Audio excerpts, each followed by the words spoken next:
आप समझ सकते हैं जीवन की ओर कौन ले जाता है? सकेत फाटक। एक है जो विनाश की ओर लेके जाता है, चौड़ा फाटक है, वो विनाश की ओर लेके जाता है। और दूसरा है सकेत फाटक। सकेत फाटक, नैरो गेट, और कठिन है उसका मार्ग जो जीवन को पहुंचाता है। लेकिन इसके बाद के जीवन का क्या? जो अनंत काल का होगा, बाइबल कहता है। या तो आप अनंत काल के जीवन में जाएंगे या फिर आप अनंत काल के मृत्यु में जाएंगे। आपसे पढ़ेंगे मत्ती 7 उसका 13 और 14 पद। Matthew chapter 7 words 13 and 14। सकेत फाटक से प्रवेश करो, क्योंकि चौड़ा है वह फाटक और चाकल है वह मार्ग जो विनाश को पहुंचाता है, बहुतेरे हैं जो उनसे प्रवेश करते हैं। नेक्स्ट। क्योंकि सकेत है वह फाटक और सकरा है वह मार्ग जो जीवन को पहुंचाता है, और थोड़े हैं जो उसे पाते हैं। हालेलुया। और जब हम यहाँ पे पढ़ रहे हैं और बाइबल के अनुसार, इस वचन के अनुसार, हमारे पास केवल 2 ही मार्ग हैं जहां पर हमें चुनना है। एक तो चौड़ा फाटक है जिसका मार्ग सरल है, और दूसरा है सकेत फाटक जिसका मार्ग जो है वो कठिन है। हमारे पास कोई तीसरा विकल्प नहीं है, केवल 2 विकल्प हैं हमारे जीवन के लिए। एक व्यक्ति चाहे प्रभु में है, नहीं है, हर एक मानव जाति के पास बाइबल के अनुसार 2 मार्ग है। अब इन्हीं 2 में से हमें चुनना है कि कौन से मार्ग में हमें चलना है, कौन सा मार्ग हमें तय करना है। और कोई तीसरा विकल्प नहीं हमारे पास। एक है जो विनाश की ओर लेके जाता है, जो मार्ग है चौड़ा, जो मार्ग है सरल, चौड़ा फाटक है, वो विनाश की ओर लेके जाता है। और दूसरा है सकेत फाटक। सकेत फाटक, नैरो गेट, और कठिन है उसका मार्ग जो जीवन को पहुंचाता है। अब आपके ऊपर यह डिपेंड करता है कि आप कौन सा मार्ग चुनना चाहते हैं।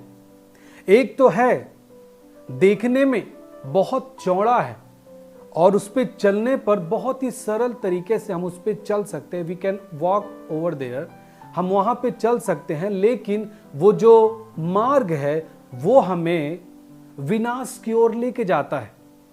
लेकिन एक मार्ग है जिसका गेट जो है वो सकेत है और मार्ग उसका कठिन है, लेकिन वो जीवन की ओर पहुंचाता है। हालेलुया। देखिए, आप समझ सकते हैं जीवन की ओर कौन ले जाता है? सकेत फाटक। और वचन कहता है कि हमें सकेत फाटक से प्रवेश करना है। पहले ही जब 13 पद में आप पढ़ते हैं तो लिखा है सकेत फाटक से प्रवेश करो। यीशु मसीह ऐसा कहने के बाद वो दर्शाता है कि कौन सा मार्ग किस जगह को जाता है। लेकिन उसने जो कहा वो चुनने के लिए, जो एक विश्वासी को चुनने के लिए, एक परमेश्वर के लोगों को चुनने के लिए, मानव जाति के चुनने के लिए जो उसने कहा कि सकेत फाटक से प्रवेश करो। और जब हम 13-14 में पढ़ते हैं तो लिखा है सकेत फाटक ही वो हमें जीवन को पहुंचाता है। इसका मतलब ये वचन और जिस समय जो बाइबल लिखता है और जो यीशु ने शब्द कहे, वो चाहता है कि हम जीवन पाएं, क्योंकि वो कहता है आप सकेत फाटक से प्रवेश करो, और सकेत फाटक से ही जीवन का रास्ता है। हालेलुया। यीशु मसीह ऐसा भी लिखता है यूहन्ना 10:10 में कि मैं इसलिए आया कि तुम जीवन पाओ और बहुतायत का पाओ।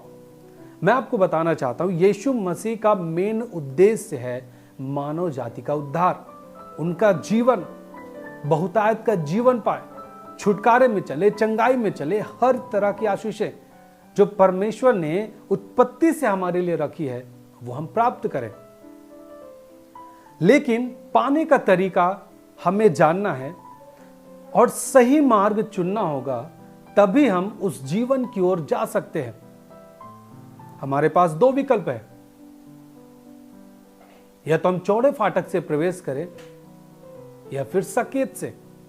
चौड़ा विनाश की ओर जाता है, जो उसका अंत है विनाश है, जो उसका परिणाम है वो विनाश है, जो उसका भविष्य विनाश है। लेकिन सकेत फाटक जो है उसका भविष्य जीवन है, उसका अंत जो है वो भविष्य है, उसका जो डेस्टिनेशन है, जो एक दूरी है वो भविष्य के लिए, वो एक जीवन के लिए तय करता है, अनंत जीवन के लिए, परमेश्वर के घर के लिए, स्वर्ग राज्य के लिए तय करता है।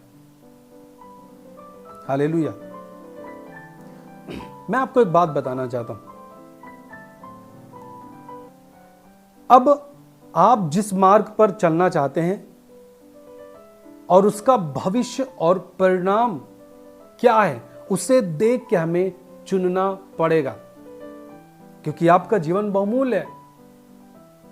यदि मैं आपको उदाहरण के तौर पे बताऊं, जब हम इस जीवन में रहते हैं, हम जीवन में चलते हैं, हम कोई भी चीजें इस शरीर के जीवन में जीने के लिए कोई चीजें खरीदते हैं, तो हम अक्सर उसके भविष्य को देखकर ही खरीदते हैं।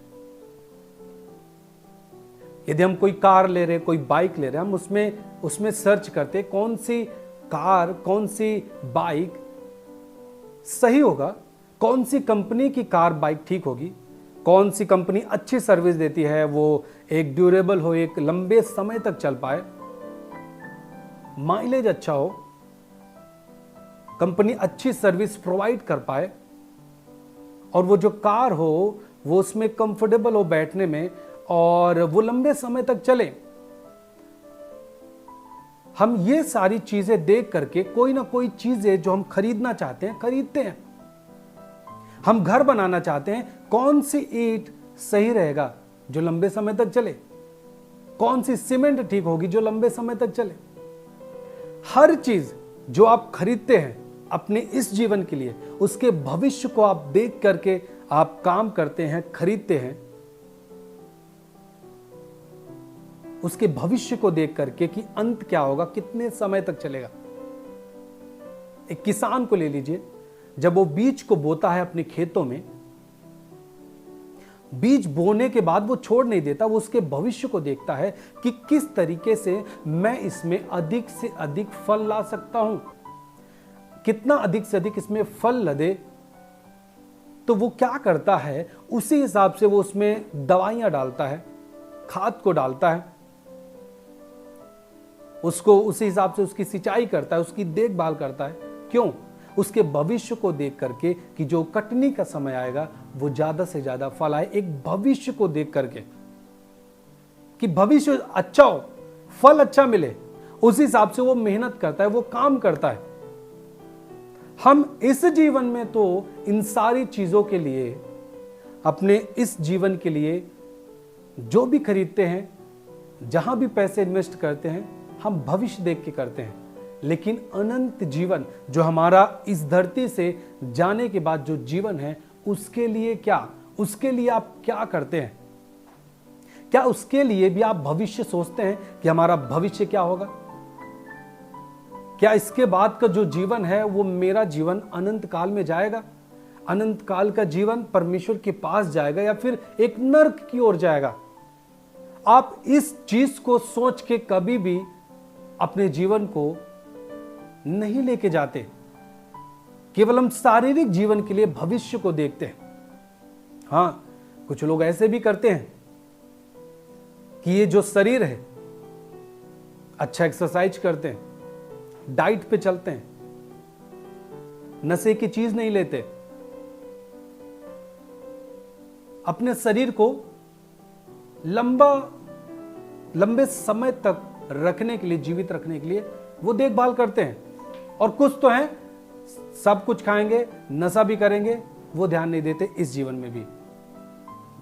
कहते हैं मर जाएंगे मर जाएंगे। आपसे क्या मतलब, आप मुझे क्यों बता रहे हैं? अपना आप जी लीजिए जो जीना है।